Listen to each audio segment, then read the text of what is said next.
Alors, une vidéo pour voir comment reconnaître si un tableau est un tableau de proportionnalité ou pas. Donc, première méthode, on vérifie s'il existe un nombre qui permet de passer d'une ligne à l'autre en multipliant toujours par ce même nombre. Donc, première étape, on a 5 et 6, et la question est 5 fois combien égale 6. Voilà. Donc, les fractions viennent à notre secours, 5 fois 6 cinquième.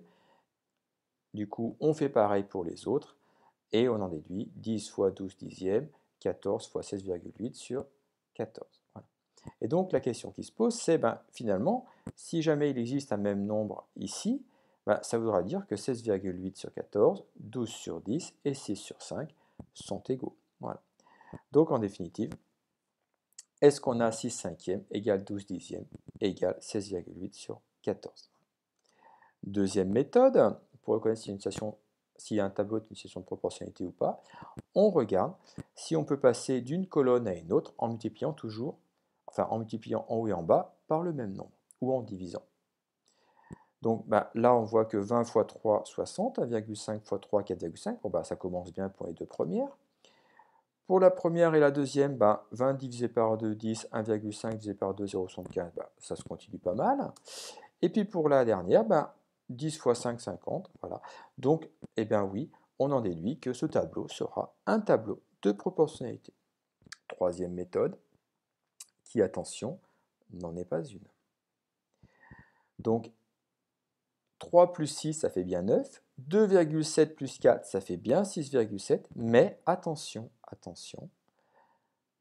3 fois 2, 6. 2,7 fois 2, ça ne fait pas 4, ça fait 5,4. Et donc, ce n'est pas parce que la somme de deux colonnes permet d'obtenir une troisième colonne que le tableau sera proportionnel. Il faudra en plus vérifier que les deux colonnes que l'on additionne sont bien proportionnelles entre elles. Voilà. Moyennant quoi, si c'est le cas, alors oui, ça fonctionnera.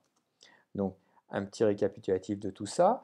Pour voir si un tableau est un tableau de proportionnalité ou pas, la première méthode, on calcule les quotients et on vérifie que les quotients sont égaux.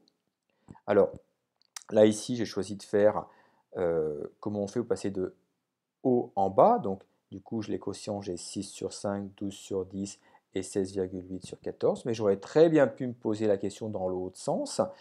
Comment je fais pour passer du bas au haut? Et dans ce cas-là, j'aurais eu 5 sur 6, 10 sur 12 et puis 14 sur 16,8. Voilà. Et la question aurait été, est-ce que ces derniers quotients sont égaux ou pas? Je rappelle que si jamais c'est le cas, eh bien, le nombre qui permet de passer du haut en bas en faisant une multiplication s'appelle le coefficient de proportionnalité. Deuxième méthode, on passe d'une colonne à une autre en multipliant ou en divisant par un même nombre. Voilà. Donc là ici, 20 fois 3, 20 divisé par 2, 10 fois 5, et on a la même chose en bas, 1,5 fois 3, 1,5 divisé par 2, 0,75 fois 5. Et enfin, la troisième méthode, qui n'est pas une méthode, je rappelle, attention, c'est un piège. Je rappelle, ce n'est pas parce que l'addition de deux colonnes permet d'obtenir la troisième colonne que le tableau sera un tableau de proportionnalité. Il faudra en plus vérifier que les deux colonnes que l'on a additionnées sont aussi proportionnelles entre elles. Et voilà.